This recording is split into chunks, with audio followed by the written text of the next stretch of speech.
ka.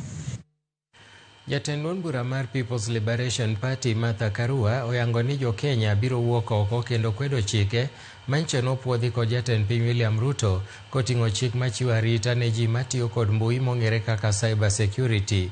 Koloso e romo mokelo kanyakla joked ne ratich oganda mar menyo kit telo ma pacho ka, romo mobagi Limuru e kaunti ma Kiambu. Karua okoni jong'anyo e piny Tanzania ochako wuoth mar reso pinygi kowuok e lwet jatend agoko matayo pinyno e yor athalala. And it's not just about the judiciary. Look at parliament.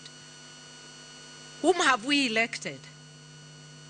We have lost the institution that is the watchdog that is supposed to give us accountability. Even when the regime is bad, even just 10 voices can change the character of parliament. And I know we have some very outspoken parliamentarians, but the trick is for those outspoken to make sure whenever there is a bill that affects the people or a policy being debated, even if you have a lucrative trip abroad, lucrative because of the marupurupu, forget the marupurupu, you have a salary, stay in parliament. Let us hear that single voice opposing.